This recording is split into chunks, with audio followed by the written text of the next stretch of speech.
BNP chairperson Begum Khaleda Zia দীর্ঘ 4 মাস চিকিৎসাধীন অবস্থায় লন্ডনে ছিলেন এবং চিকিৎসা শেষে তিনি বাংলাদেশে আজ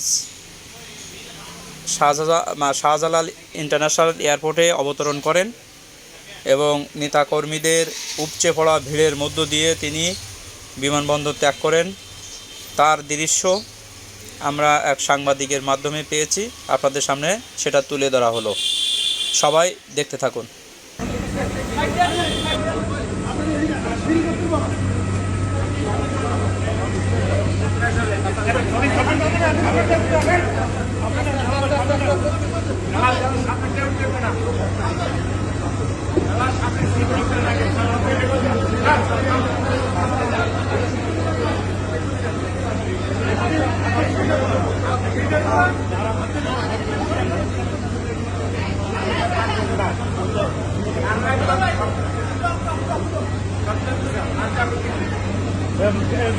মাথাটা খুলে দেন।